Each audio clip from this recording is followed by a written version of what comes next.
All right, good afternoon, everyone. My name is Shirley. I'm with the Asian Pacific Institute on Gender-Based Violence. I'm going to be helping to support and facilitate today's webinar. We have a lot to get through today, and I'm going to turn it over to your fabulous presenters very soon. I just have a couple of quick announcements to make, or a couple of quick things to point out. So we do have live captioning today. If you go to your bottom panel, you'll see a little box that says CC, and there you'll find the captioning options to turn on the captioning. This webinar, we are recording it. We're not going to be sharing it publicly, but we can share the link to those who are asking. Throughout the webinar, feel free to leave your questions in the Q&A box. You can also find that at the bottom panel. And feel free to chat with each other and the panelists in the chat box. Just keep in mind that it is a public chat box, so don't put any sensitive or identifying information about yourself or a survivor. There is a lot of information, but the panelists will do their best to get to some questions at the end of the presentation. If you have any questions about Zoom or any of its functionality, feel free to send me a private message. You can do that by, so in the chat box, you'll see a little 2. You can choose who you're sending a message to. If you just select my name, I can help you out there. So I'm going to turn it over to Grace Wong. Hello, everybody, and welcome to our webinar from the Alliance for Immigrant Survivors. Today, we're going to cover new immigration policy updates and their impact on survivors of domestic and sexual violence. I do have to say, when we decided to put this together, we knew that there were going to be some updates. We didn't realize how close to today they were going to be. So we will say that you may, in terms of, we may have some of the same questions that you do, as, in terms of, how some of these new policy updates will be interpreted. But we'll do our best to try to think about, the work that we've been doing with our colleagues, on the Hill and at the White House, et cetera, and our colleagues in the advocacy community to be able to strategize around the implementation of some of these policies. But before I begin, I just wanted to introduce myself and have my colleagues introduce themselves, and we can go from there. So I'm Grace Wong. I'm the Director of Policy at the Asian Pacific Institute on Gender-Based Violence, and we are a national resource center working on addressing domestic and sexual violence and human trafficking issues facing the Asian and Pacific Islander community. And I'll pass it off to Cecilia. Hello, everybody, and good afternoon. I am Cecilia Friedman-Levin. I am Policy Director at CISTA. Our organization assists attorneys and advocates who are working with immigrant survivors who are applying for survivor-based immigration benefits. And I am based in the DC area. Thank you so much for joining us today. And pass it to Archie. Hi, everyone. My name is Archie, and I work at the Tahirih Justice Center. I'm also based in the DC area. My pronouns are she, her. The Tahirih Justice Center provides interdisciplinary support, legal representation, and social services advocacy support to immigrant women, children, and anyone who has struggled with gender-based violence across the United States. Thank you. Thanks. Before we go on, I just want to make clear that the materials here, if you want to reproduce them, to please check in with us directly for requests. And also, as you notice, the materials and our conversation today are not for media attribution. And so I'm going to go on next slide from here to talk about what we'll be discussing today. So we will be today talking about the Alliance for Immigrant Survivors and the work that we're doing, understanding the purpose and goals of AIS.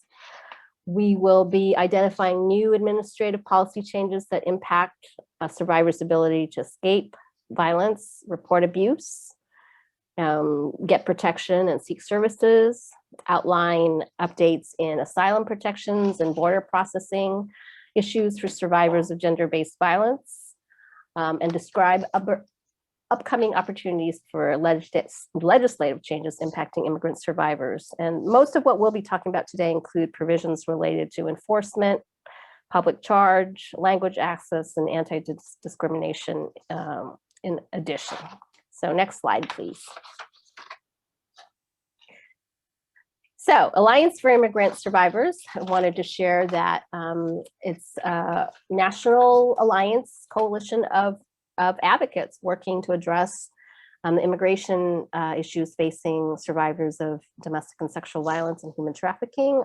Our organization, or our alliance, is co-chaired by the 4 organizations below: API-GBV, ASISTA, Casa de Esperanza, and Tahrir Justice Center. Next slide. And we're working to build a network of advocates, service providers, organizations, and allies to take action on policies that impact survivors of violence. So we're not direct service. We're not here to provide technical assistance on individual cases, but to try to improve systems. We do provide tools and resources on the upcoming policy changes that are happening or opportunities to make change. We do analyze the impact of immigration-related policies on survivors, and we work on developing communication strategies to positively influence the narrative around survivors.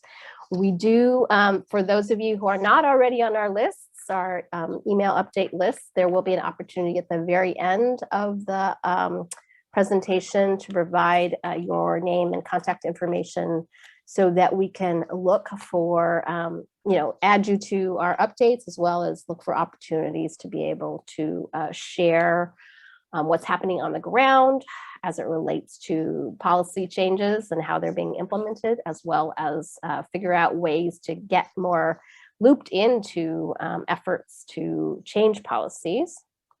Next slide. So, as I said earlier, we're focused on implementing policies, addressing domestic and sexual violence, dating violence, and ensure, that survivors receive the protections they need. We also work in collaboration with the National Task Force to End Sexual and Domestic Violence, which is also a national coalition of advocacy organizations at the federal level, working on policies at the federal level. And primarily the NTF has been known for its efforts in changing policy as it relates to the Violence Against Women Act. So we work in strong partnership with the NTF, and we our AIS, the co-chairs of AIS, also serve in that same capacity as the chair of the immigration subcommittees of the NTF. And so that you're aware of how some of that federal advocacy happens on some of these immigration policies that impact survivors. Next slide, please. So I'm going to pass it on to Cecilia, who will start talking about the executive orders.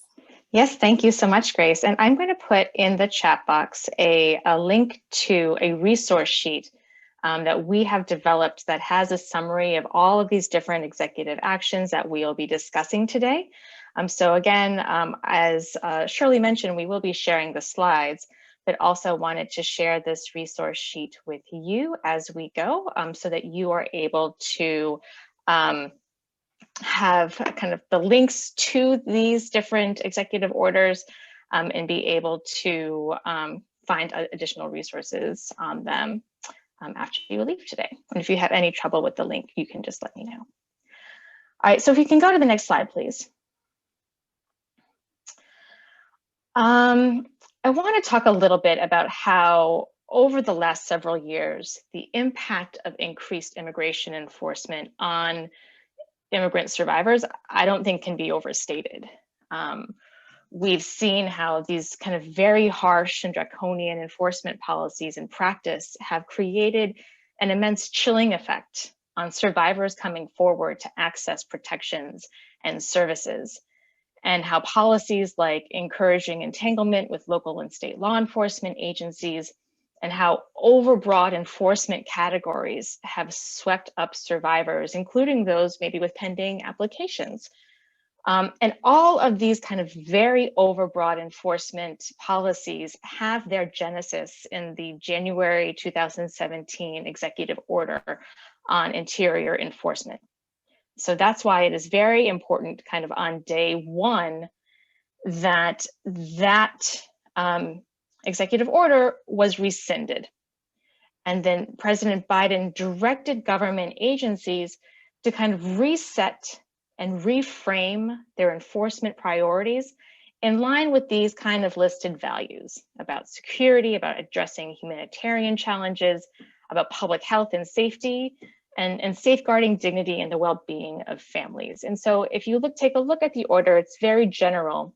But if we go to the next slide, we can see that, again, the very same day, the acting DHS secretary issued this guidance that flushed out this executive order in a little bit more detail. In particular, it called for a 100-day pause on most removal orders, right? There were some exceptions to this, including folks who posed a national security danger, people who weren't present before November 1st, 2020, individuals who voluntarily agreed to go back, and certain other kind of categories. This moratorium, or this kind of pause on deportation, as you know and might have heard, has been currently stayed by litigation filed in the Southern District of Texas. I'll talk more about that in a moment. And it also called for an agency-wide review of all enforcement practices to be completed within this 100-day time frame. And I'll talk a little bit more about kind of specifically about what types of enforcement practices were kind of going to be under this review. And I think importantly, especially for our work and working with survivors, it specifically rescinds 2018 guidance on when to issue notices to appear for individuals with denied cases. And again, I kind of talk about in an upcoming slide, kind of why the rescission of this memo was so important, in particular to the communities that we serve. So again, if we can go to the next slide. Something that I think is important now that is in this new DHS guidance is that it reframes and narrows ICE enforcement categories while this kind of review is taking place. And it focuses enforcement into these kind of three principal categories, talking about national security, about recent individuals who are recently arriving to the United States, and public safety. And so the three categories are kind of the first one, those who are engaged or suspected of kind of terrorism and other folks who pose the national security risk. That second category prioritizes those who were apprehended at a port of entry while attempting to unlawfully enter the United States on or after November 1st, 2020, or who were otherwise not present in the United States before November 1st, 2020. And then there's this third category, which I think is really interesting to break down for just a moment, because it's not just for individuals who are determined to kind of pose a threat to public safety. But as you can see from the slide, it kind of breaks it down into kind of three principal components of this last enforcement priority. It's individuals who are incarcerated and released on or after January 20th. So that's the first part, who have been convicted of an aggravated felony as defined in the immigration law, and are determined to pose a threat to public safety. So I think it's really interesting that we make sure that it's not just kind of public safety writ large, but that there are kind of these three different elements of that third enforcement priority. If we can go to the next slide, please. Okay, so as soon as it came out, 2 days later, it was challenged, and 4 days later, it was enjoined. And so again, a judge ordered in the Southern District of Texas has enjoined certain parts of this executive order and certain parts of this DHS guidance regarding the 100-day moratorium on deportations. And in the resource sheet that I shared, our partners at the National Immigration Project, at the National Lawyers Guild, and La Resistencia have compiled a fact sheet, which I think is kind of provides an overview of not only what's going on with the litigation, but also kind of some of these underlying issues in the executive order, explaining kind of what's been enjoined and what remains in effect. And so, again, and according to that fact sheet, this injunction is in place for 14 days, pending a round of briefing from the parties. So again, it applies to the 100-day moratorium.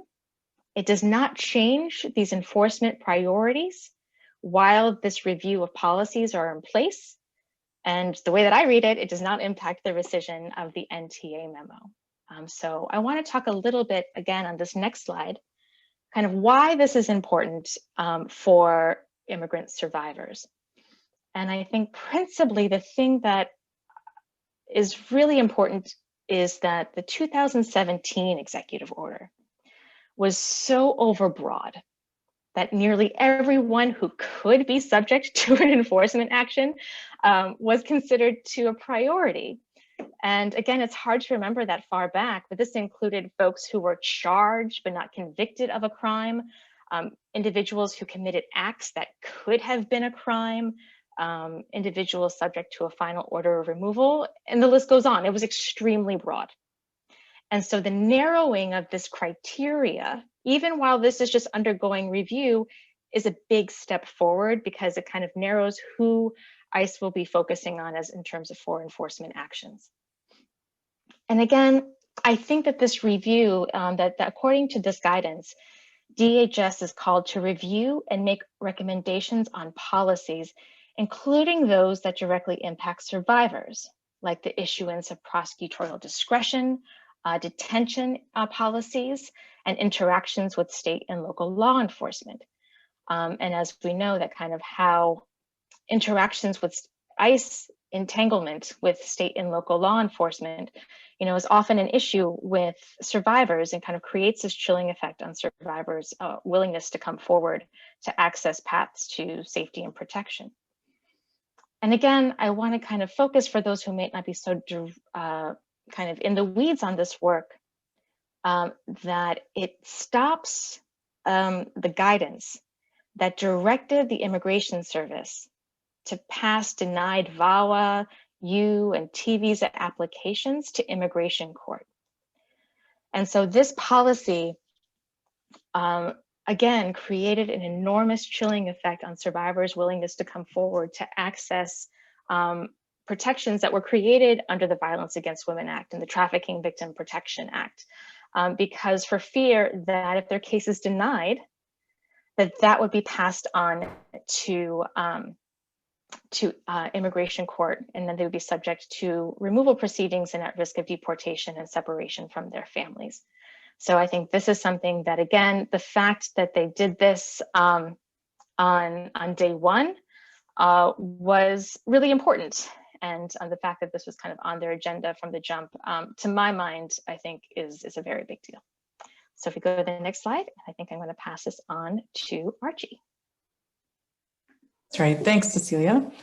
So one of the things that really hit the news at the beginning of the prior administration in January, February, March of 2017 was the travel ban. And at the time, many of us were calling it the Muslim travel ban.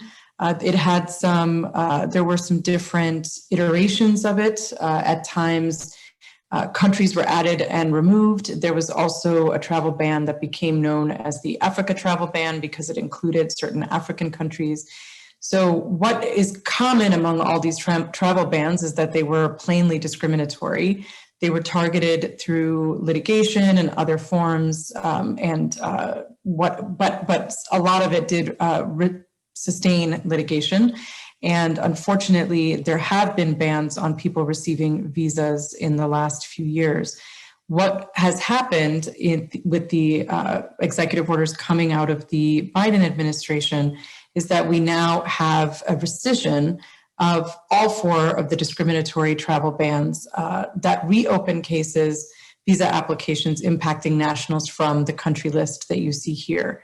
And you can see exactly which countries are impacted. What still remains a question for many of us is what will happen to those applications that were denied? Will they be reconsidered? It seems possible that they will be, but it's not clear how or when. It isn't stated in the executive order exactly what will happen and how it will happen, but what is clear is that we may have to wait for 120 days, during which time there will be a review and a report from the Department of State will be completed and passed back to the president. It also does not mention the diversity lottery winners. There were many people who have won in the diversity lottery in order to get a green card, but actually were banned because of the travel bans. It is not clear from this at all what will happen to those folks because it's not mentioned in the executive order that talks about the travel bans. The rescission executive order came out on January 20th and was effective immediately. It was a White House proclamation, and so it is applicable to anyone from these countries at this time. Next slide, please, Shirley. Thank you. There also have been some executive actions relating to the border. In a minute, I'm going to come to the most recent ones this week that touch how asylum adjudications are going to proceed. But first, in January, on the 20th, we did see several actions that relate to the border. Department of Homeland Security announced right out the gate that it would suspend new enrollments into the Migrant Protection Protocols program, which is also called Remain in Mexico. You've all been aware of this. We've, I believe, done webinars as well as AIS for you in the past few years as Remain in Mexico was becoming, was a new policy, and we were beginning to understand the impact of the policy on asylum seekers, refugees, and other migrants, especially immigrant survivors of violence. We were noticing exactly what was happening. There were many people coming to the southern border where they normally would have approached and asked for protection, were instead of being brought into the country and given the opportunity to apply, they were being forced to remain in Mexico, hence the title that many of us in the advocacy community have given this policy. For those who have been stuck on the other side of the border, waiting to see a judge, waiting to talk to somebody about their case, the wait has been interminable. Many have actually had to live in dangerous circumstances because they didn't have proper shelter, or they were in a particular town or particular area where they were unprotected. And for that reason, we've been very worried about those individuals who are stuck on the other side. In addition, obviously, it's been, they haven't had access to justice. They haven't had access to a proper hearing. It's been basically as if we don't have asylum laws at all, keeping individuals on the other side of the border. So right now, it was a wonderful announcement to see that the Department of Homeland Security right on January 20th said we're suspending new enrollments, but at that time it was not clear what would happen to those individuals who are still waiting and are in limbo with no clear information. And at the same time, those policies that are keeping people from entering the country because of COVID and other travel restrictions do remain in effect at that time. So when we come to the changes from this week, we'll hear a little bit more about migrant protection protocols, but not a lot more. So right now, MPP, as it is, still stands at the border. The presidential proclamation that also came out on January 20th terminated the prior declaration of emergency, which was used to justify wall construction at the border. So for many individuals, agencies, activists, immigrants who have been fighting against the wall, this was good news in the sense that the money that was being used and spent on building the wall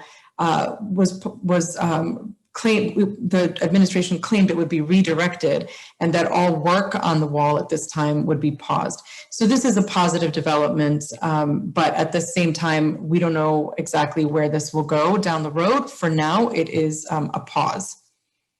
All right, we can go to the next slide.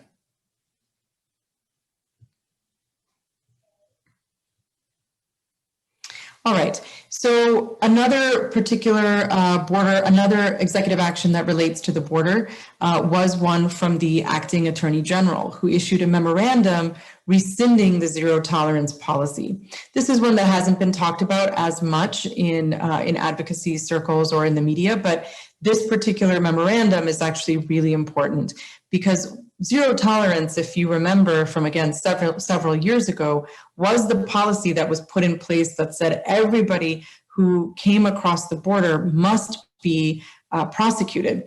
This prosecution for border crossers was what initially caused the separation of families, because many, for those who were being prosecuted criminally, the adults, they were being put in jail and children were being removed from them. So that was the initial cause of the family separation crisis.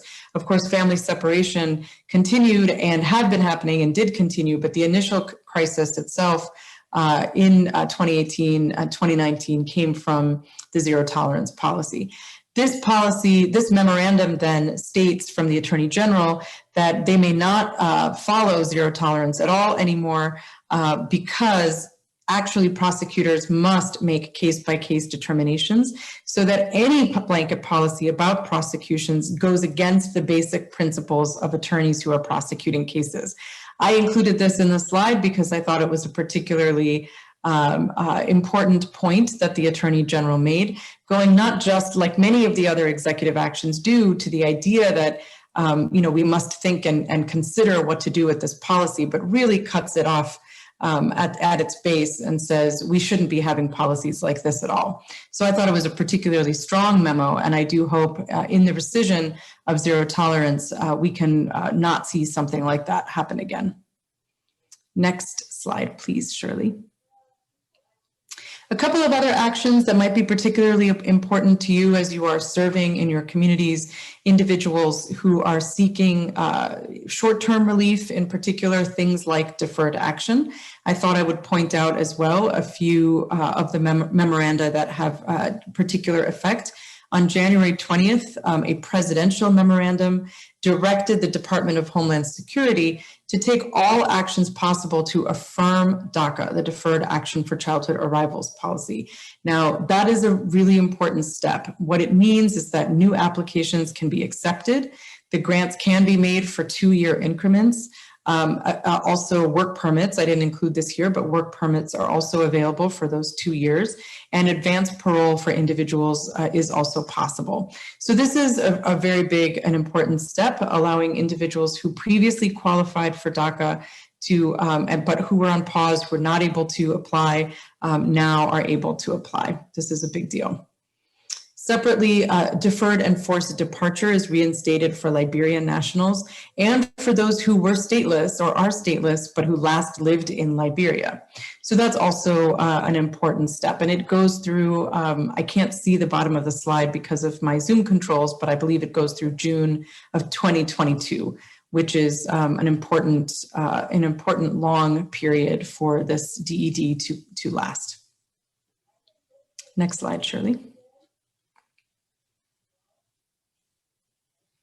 All right, so that takes us through, thank you, Shirley, for posting June 30th, 2022, exactly. That takes us through our January executive orders, and we'll start now talking about February. You might notice that it is only February 4th, and to reiterate what Grace shared at the beginning of the call, there are a lot of changes happening very quickly in succession and in real time. We are 14 days into this presidency, and we already are flooded with executive orders and changes. We're glad to see that happening, but we are trying to keep up also with a very fast pace of change. So these executive orders that we're going to talk about now just came out on Tuesday. And so we've been doing some reading and analysis, and we'd like to share with you what we are seeing is included and is not included in these particular executive orders. Go ahead, Shirley. So one of the main ones on Tuesday was an asylum and refugee executive order called the Regional Framework on Migration and Asylum. There are some things that are not mentioned in here, and there are many things that are mentioned. I'm going to get in the next slide to a little bit about what is included, but let me first say what's not. And the reason for doing that is because a lot of people have been wondering, this mega rule, monster rule, whatever you want to call it, that was supposed to become in effect, that was supposed to go into effect on January 11th. It was enjoined by a court, meaning it was halted while the court could consider the underlying validity of this particular rule. It covers a lot of aspects of asylum, and from procedure to eligibility. But right now, that was not mentioned in this particular rule. Our assumption is that it's under review, since it is, of course, a subject of litigation, and that the new administration is well aware of our concerns with it and is planning to engage with that rule and make decisions about what pieces of that policy it is going to defend, or which pieces it is going to allow to drop. But at this time, it is not mentioned at all in this current executive raft of executive policies. I also want to mention a couple of things that are not mentioned: family detention, family separation, some of the criminal bars that we have seen some of the criminal bars that are the subject of significant policies in the last year were not mentioned. They were enjoined in a piece of litigation, again, stopped through litigation in Pangea 1, but that does not mean that will be enough. Hopefully they will also be defeated through litigation. The EOIR, the Executive Office for Immigration Review, there was a rule that has a now 15-day policy on the deadline by which you must file your asylum application. That was also stopped in a piece of litigation, which we call shorthand NIJC, for the organization National Immigrant Justice Center that is responsible for that litigation. Very happily, that is not proceeding right now, but again, not mentioned in this executive order. A few other things like administrative closure, which really does affect a lot of survivors around the country as they are filing their cases. Many of their cases are proceeding in front of the Department of Homeland Security while they have cases open in front of the Executive Office for Immigration Review, meaning the immigration courts. While these two things are proceeding simultaneously, many of us in practice would really like these removal cases, the deportation case that's in front of the immigration judge, to stop. But we're not able to stop them anymore because of a number of policies under the last administration. Our desire would be to have that be addressed now and for that policy to change. But and that is in litigation right now. Some of us are wondering if maybe it wasn't addressed in this particular executive order because it is seen as falling outside the scope of this order, since it addresses administrative closure, addresses many kinds of cases, not only asylum cases. So as you can see, there are many things that we want to see addressed that were not in this particular executive order, but we hope will come up. And finally, there were a number of policies that are mentioned in this executive order. Some are rescinded, some are referred to as being called for rescission. So the executive order says this should stop, but it doesn't actually stop it on the date of this particular executive order. And yet others call for review. So that could mean anything, right? If you call for the review of an executive order, we don't know what that review will yield. So this executive order, while great and its face in the opening paragraphs is very welcoming to immigrants and to refugees, and recognizes the history of refugee and asylum acceptance in the past of the United States, it does not cover everything as robustly as many of us would like to see in the months that come as these policies continue to be addressed by the new administration. All right, Shirley, next slide, please. So at the start, one of the interesting pieces of this particular rule is that it calls for a focus on root causes of immigration, including the Northern Triangle countries of Honduras, El Salvador, and Guatemala. It specifically names in this rule the need to combat sexual, gender-based, and domestic violence, which is wonderful for many of us to see that, to see the acknowledgement that these are forms of violence that must be addressed and that should be stopped.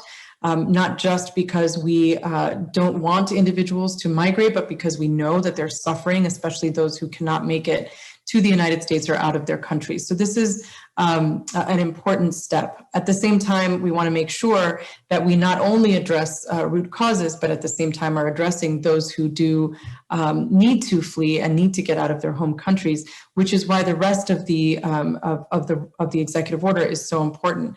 The next step in the executive order is seeking a review of refugee resettlement to the United States, including the Central American Minors Program, which is very important. It does signal an opening, a reopening and a rethinking and a reapproach to moving refugees and immigrants from Central America into the United States when they cannot get to safety in their home countries. Next slide, please, Shirley. This seems like a no-brainer, the calling for orderly processing of asylum claims at the border, but in fact, this was a welcome sight.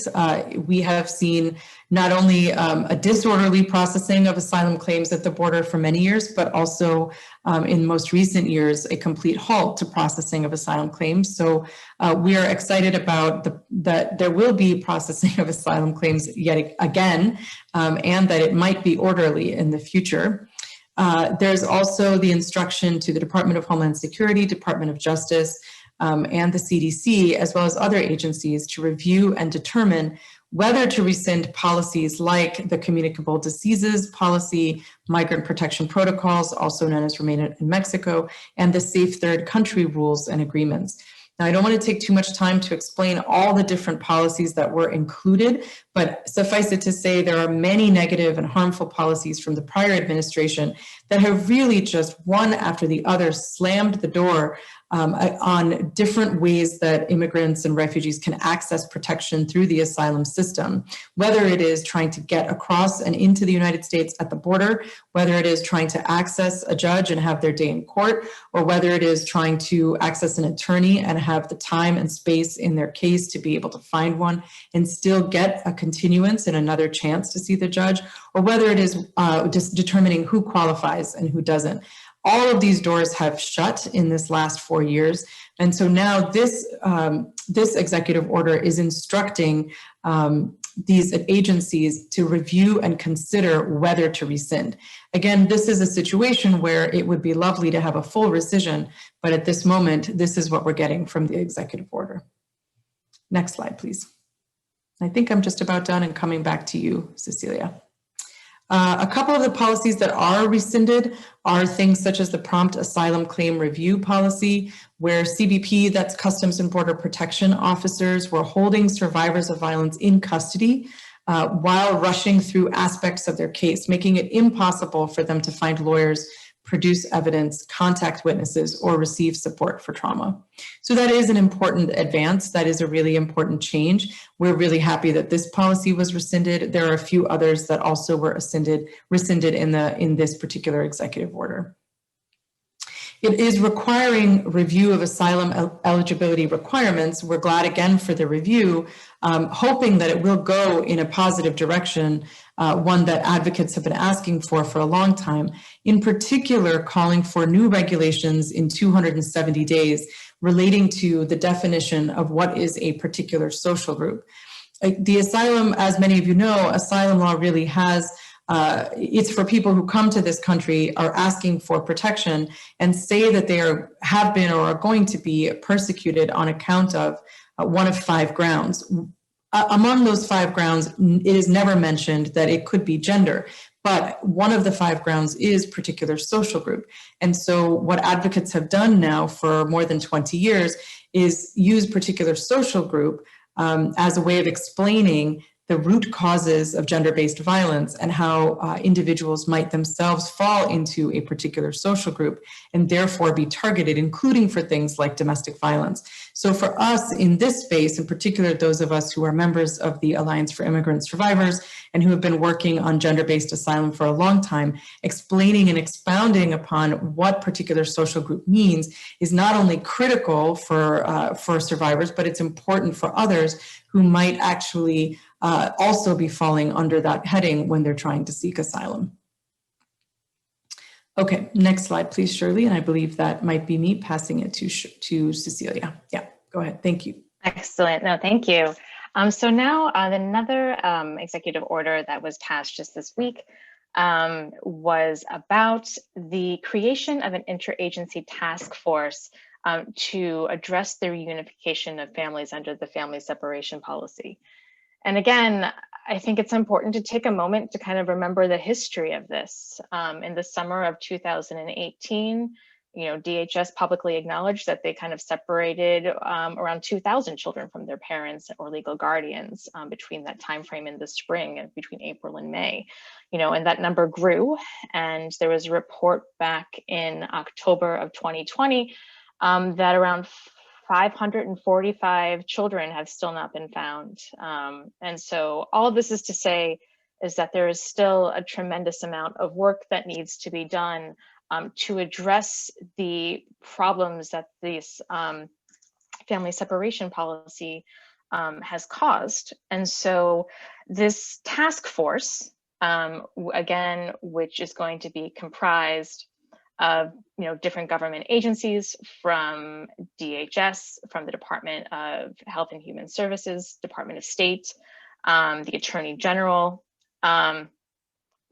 to address this issue, to first of all identify the children who have been separated from their families and to facilitate their reunification. I think that is first and foremost.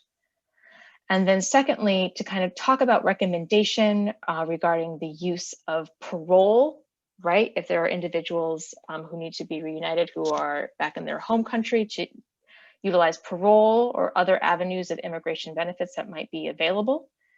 And again, to provide services and support to impacted families. This includes mental health services, and also kind of recommends kind of whether or not reunification with other family members, such as siblings, would be appropriate in these cases. And all of these recommendations about the support services, about family reunification, about the use of parole, are going to be, or should be done, or directed to be done in consultation with the children who have been impacted, with their families, with the representatives of their families and other stakeholders. So I think it is important that they actively say in this executive order that they should be in direct consultation with impacted families to support and shape these recommendations and the work that they have to do. Again, part of the task force is going to be directed to provide reports to the president. The first progress report is due about 120 days after this order, and then progress every 60 days thereafter. So again, it's just a way to kind of keep track of the efforts that are being made and what recommendations for executive action there need to be in order to identify individuals who need to be reunited with their family, to support reunification, and to support services to these impacted families, and to ensure that this doesn't happen again. I think that is something that is also really important. The next slide, please. Okay, so now we're going to be talking about another executive order, and this, I think, is a doozy. There's a lot in this this executive order, and again, it is about thinking through sorry, the next slide, please. Okay, all right, thinking through how to know.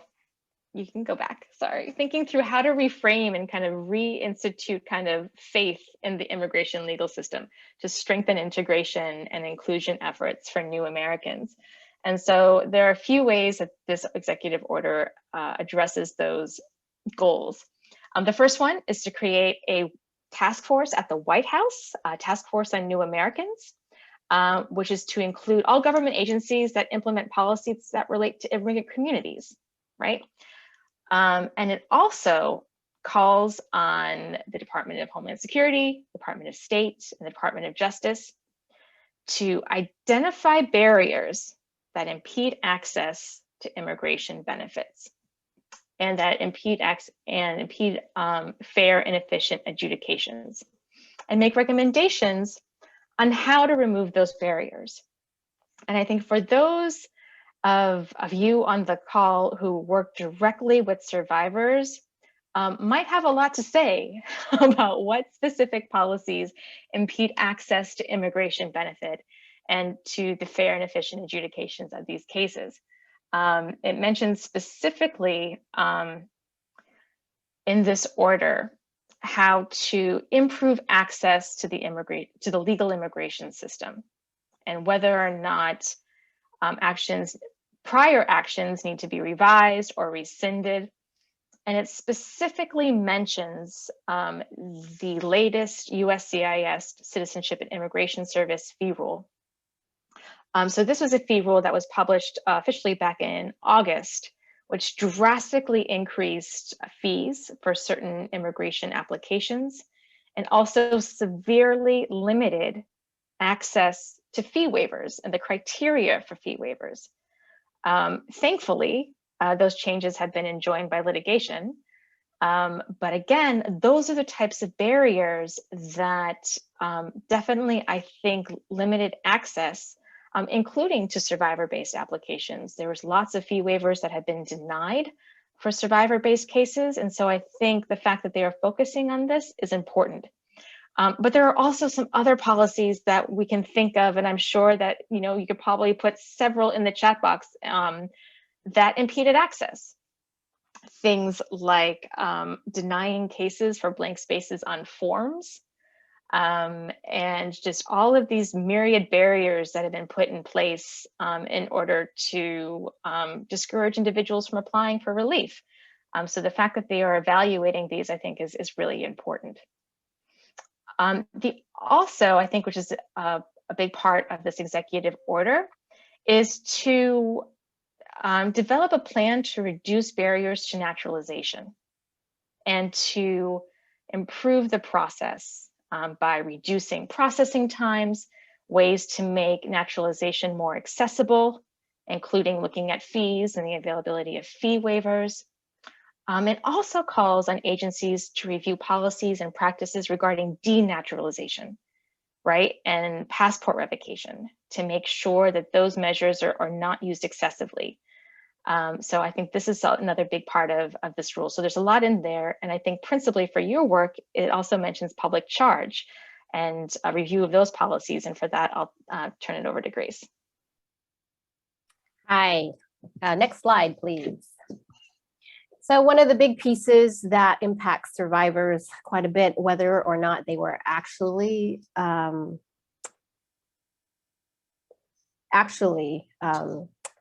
impacted by the public charge rule, is that the executive order requires DHS and the State Department and the Department of Justice to review the 2019 public charge rule, which, for those of you who aren't familiar with it, it had modified the standards by which somebody might be denied being able to immigrate to the US or enter the United States on a non-immigrant visa if they were deemed likely to become a public charge. And the previous law or interpretation of that law meant that the evaluation considered whether somebody was going to become primarily dependent on public support, and measured whether or not somebody had used cash assistance specifically or long-term institutionalized care. And so the 2019 rule had shifted that significantly to consider a much broader range of public benefits use, including federal food assistance, as well as housing assistance, and same with non-emergency Medicaid, et cetera. The thing was that a lot of survivors of domestic and sexual violence and human trafficking were exempt from the rule, and a lot of incoming immigrants weren't eligible for a lot of these benefits anyway. And so what happened when the rule was instituted, after a lot of litigation, there was a lot of chilling effect in the community, in immigrant communities, about being afraid to access any kind of public supports.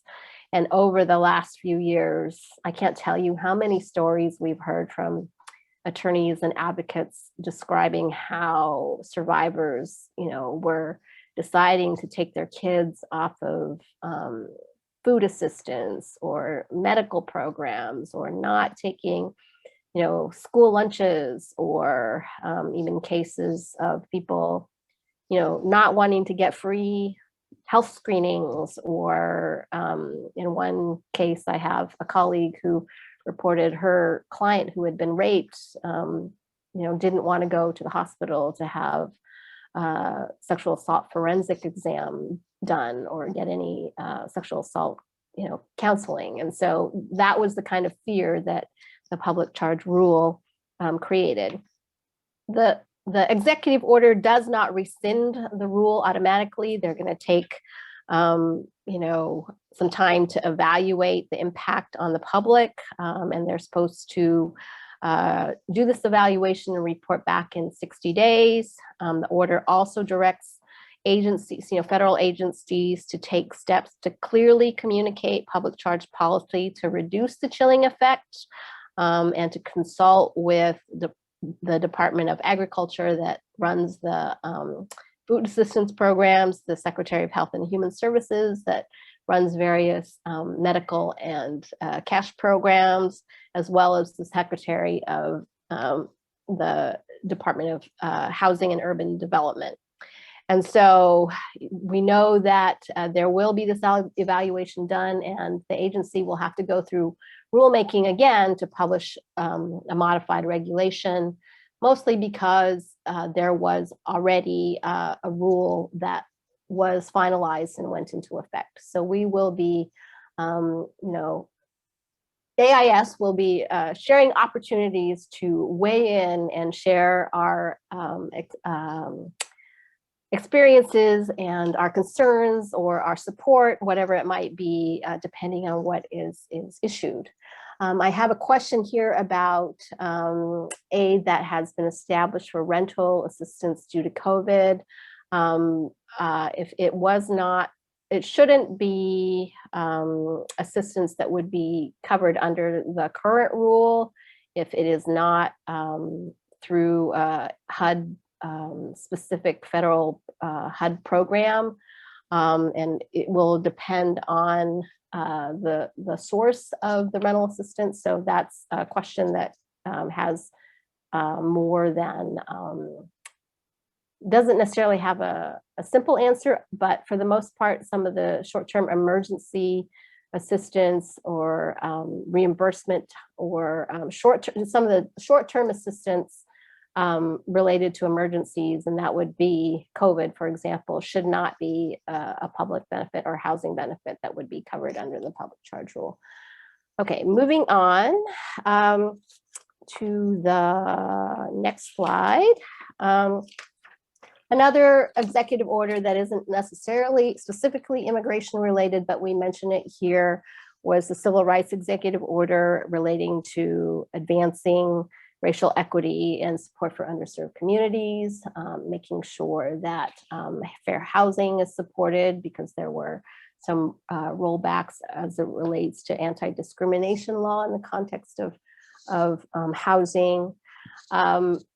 One part of this order that got quite a bit of attention was reforming the incarceration system to end the use of private prisons. We do want to flag that the executive order directs the Attorney General to not renew Department of Justice contracts with privately operated detention facilities, but the order did not specify that DHS or HHS end their use of private detention facilities. And so there is still more work to be done in those arenas as it relates to immigration detention, or facilities that house children or unaccompanied children, et cetera. There was also part of this order was reaffirming the federal commitment to tribal sovereignty and the consultation process with tribes and combating xenophobia against Asian Americans and Pacific Islanders.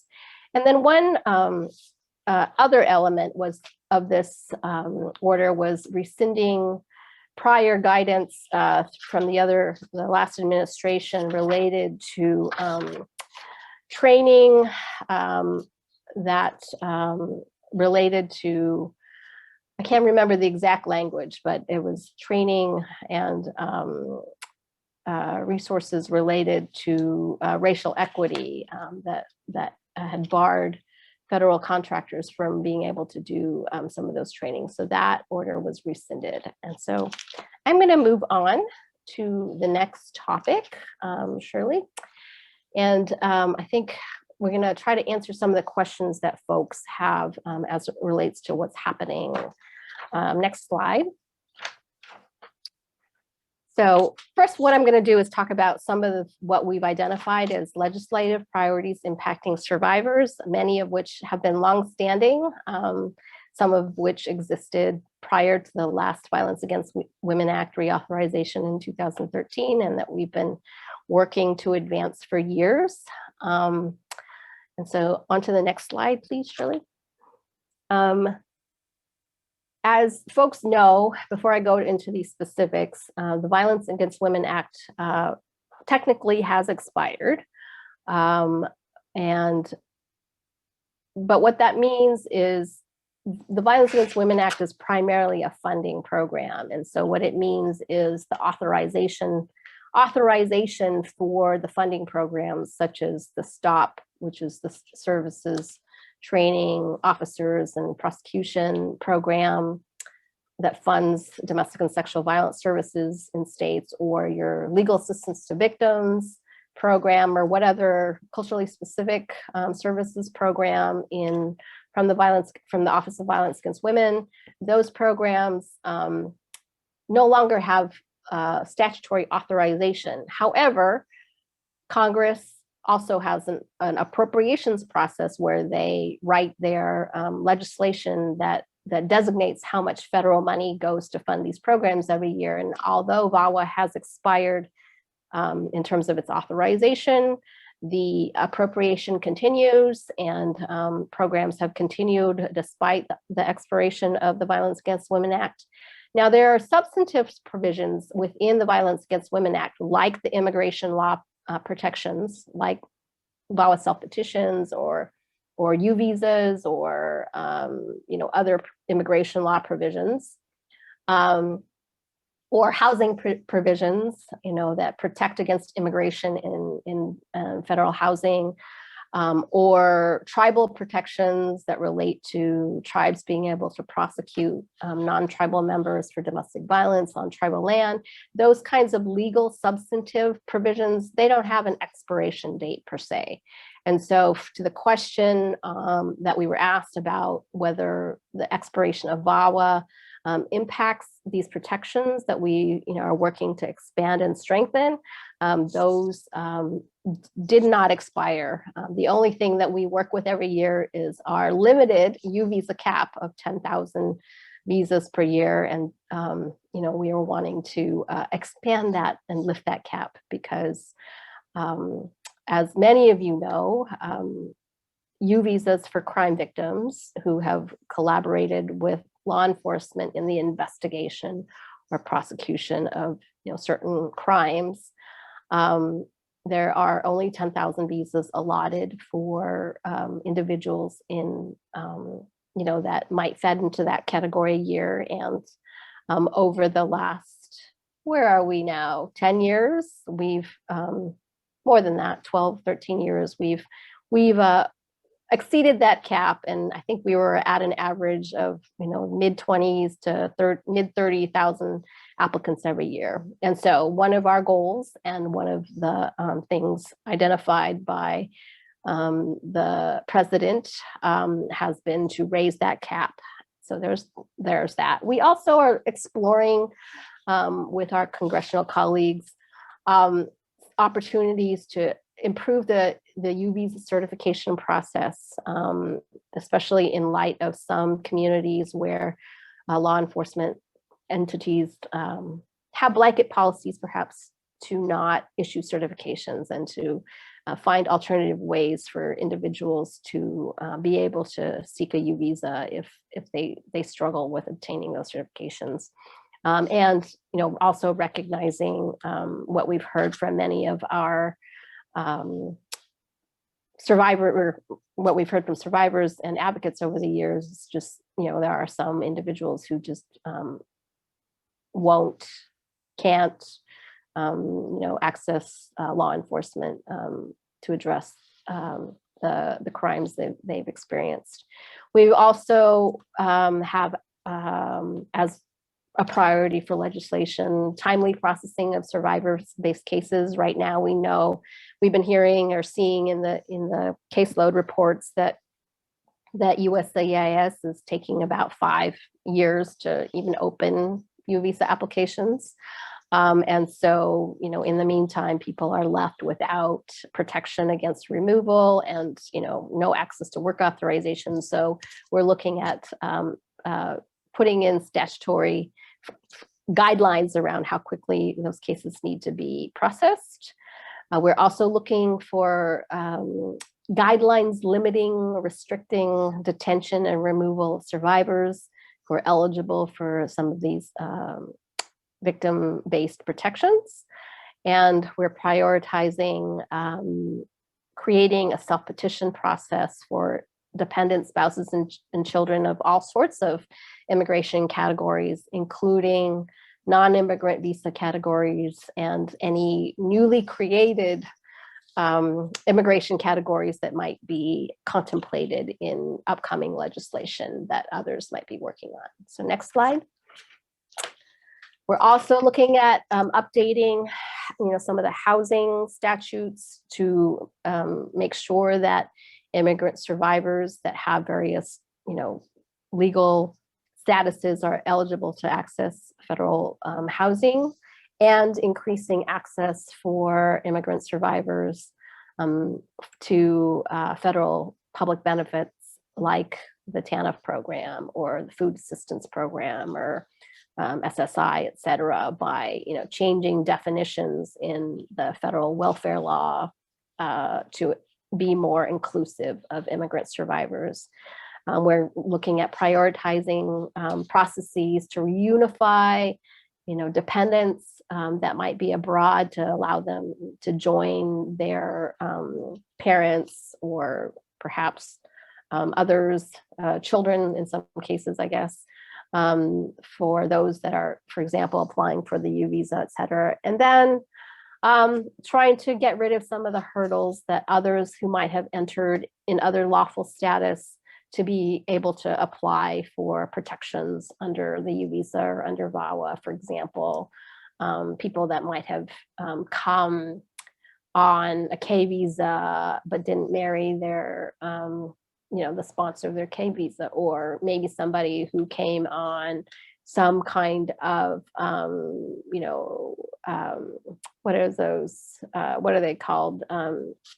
It's the practical training visas or whatever that require people to return to their country for 2 years after they've finished their term of practical training. So those are some of the examples of some of the priorities that we have to look for in other vehicles that may be moving forward, or possibly having a bill on its own. And so, as I said earlier, I encourage you to get on our list if you want to learn more about opportunities to engage in places that they may be, some of these advancements might be proposed. Next slide, please. So one of the big developments, of course, is President Biden did announce that he was prioritizing passage of the U.S. Citizenship Act of 2001, or excuse me, this should say 2021. Where's my brain? Whoops, typo there. but it's due to be introduced by Senator Menendez and Representative Linda Sanchez. And I'm not going to cover everything that we know is in it, but rather, the pieces that are most pertinent to survivors. Next slide, please. What we do know that is included as it relates to some of those things I just mentioned, there was provision in there that lists the U visa cap to 30,000 from 10,000. It expands protections for workers who are involved in serious labor disputes, which is part of other existing legislation right now called the Power Act. It provides protection, specific protection from immediate removal for those seeking victim or labor protections. And I have a question here as to whether we've seen legislative text.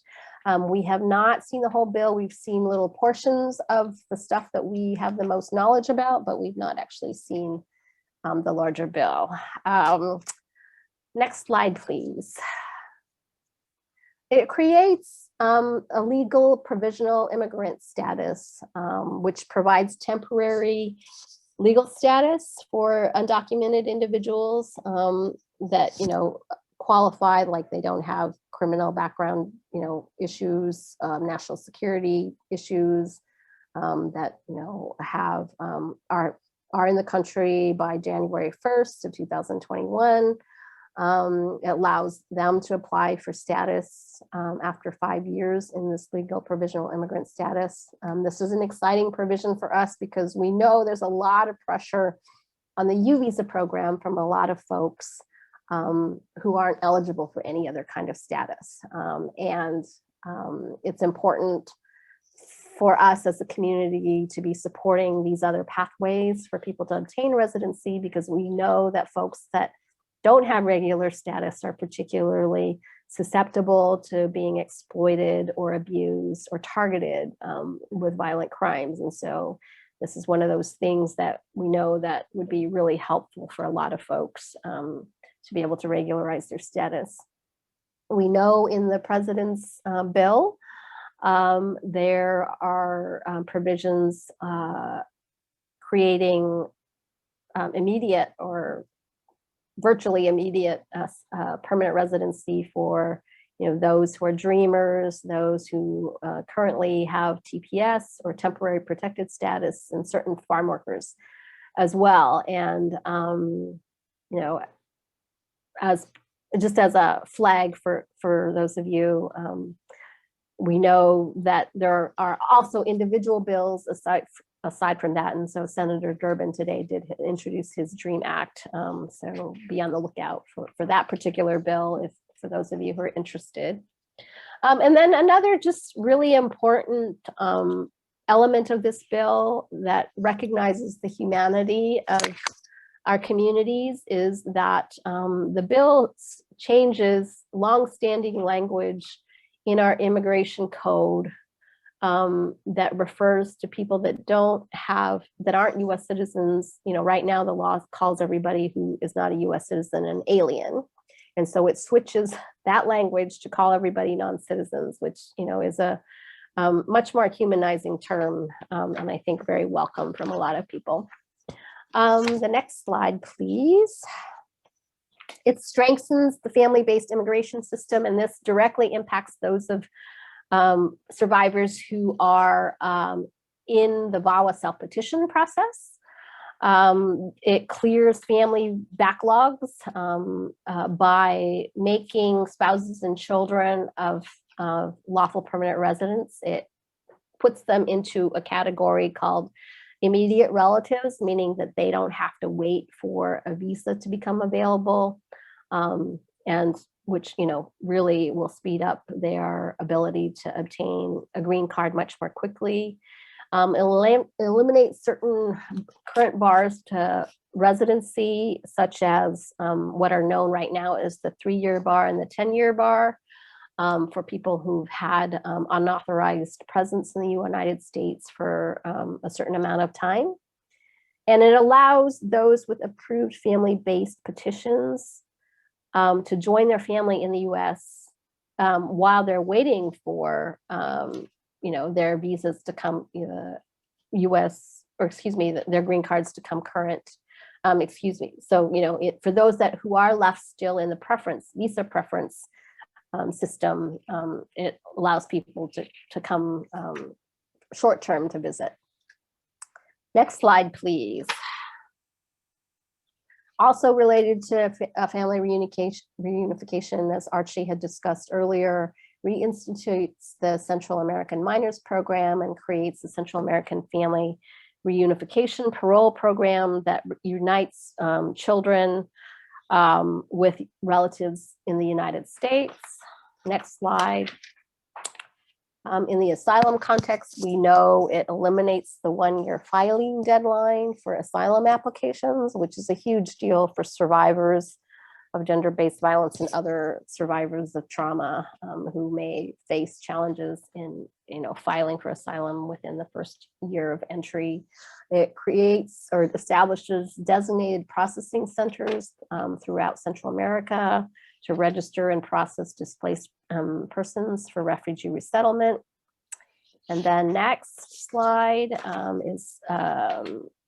increases diversity visas for certain designated countries to 80,000 from 55,000, and eliminates religion-based discrimination in the immigration system. So, undoes the Muslim ban,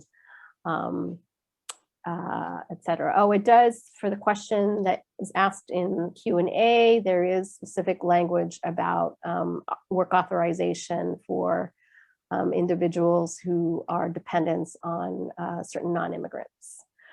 And so the big question is, what are the chances that this larger bill will pass? We don't know.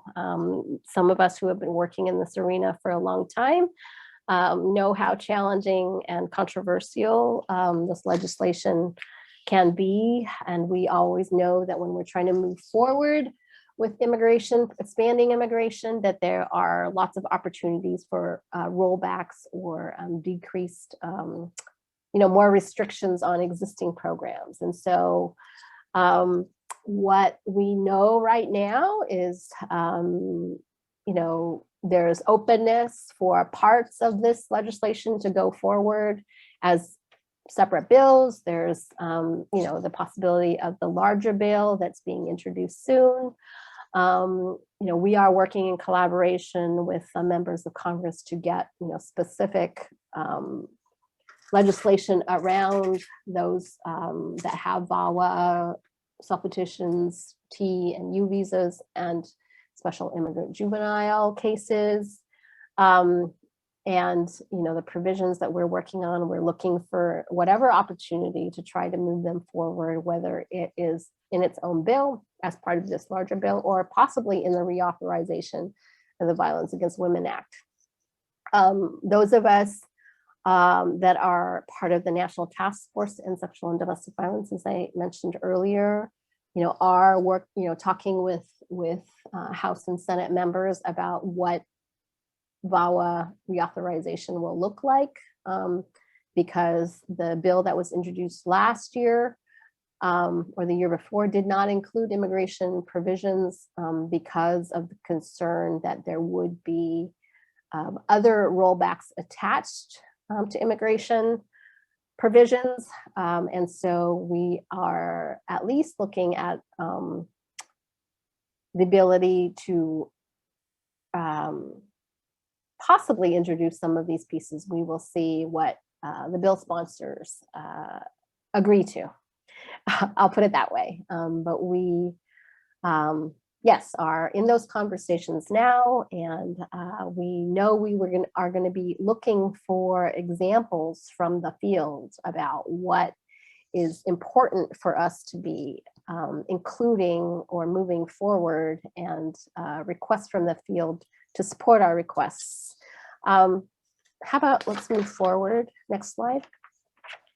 So what I would encourage folks to do if they want to be more engaged in some of these policy efforts is to be in touch.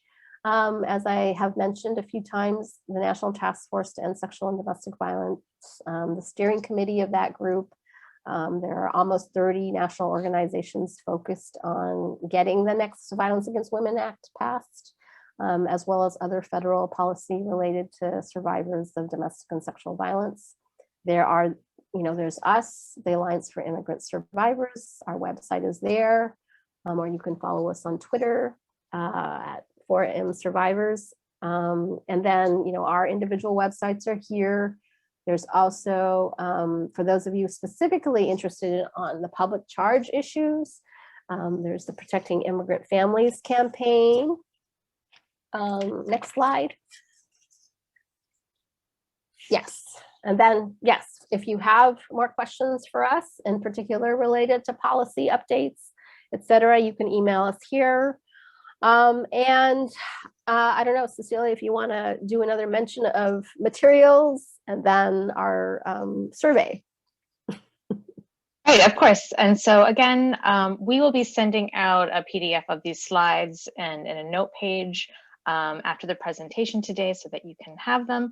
And again, we'll send you the link to this resource sheet. And, it's my intention with kind of what I sent today. And again, for those who joined late, I will put it in the chat box now.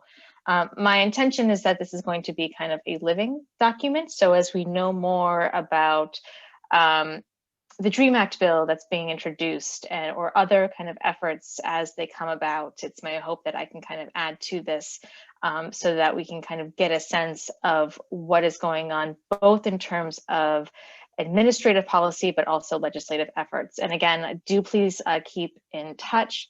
And any and all part of this, we definitely welcome your help putting our shoulder to the door. And I think for the survey, Shirley, is there anything that they want to do to get connected? No, so when you exit out of Zoom, the survey will open up in your browser window. So we'd really appreciate if you responded to the survey. We can also send a link to the survey in our follow-up email afterwards. Right, and do please fill it out. I think it'll be tremendously helpful for us to kind of learn more about what questions you might have and what other issues you're facing in your work. So thank you very much for joining us today. We really appreciate you joining us. Thank you, everyone, for being here.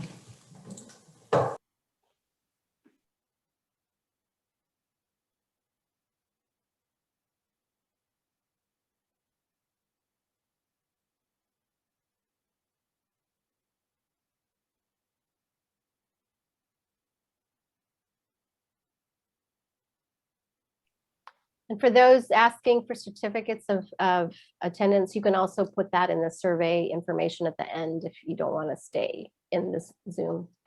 So type that in. Yes, or email me. I can put my email in the chat box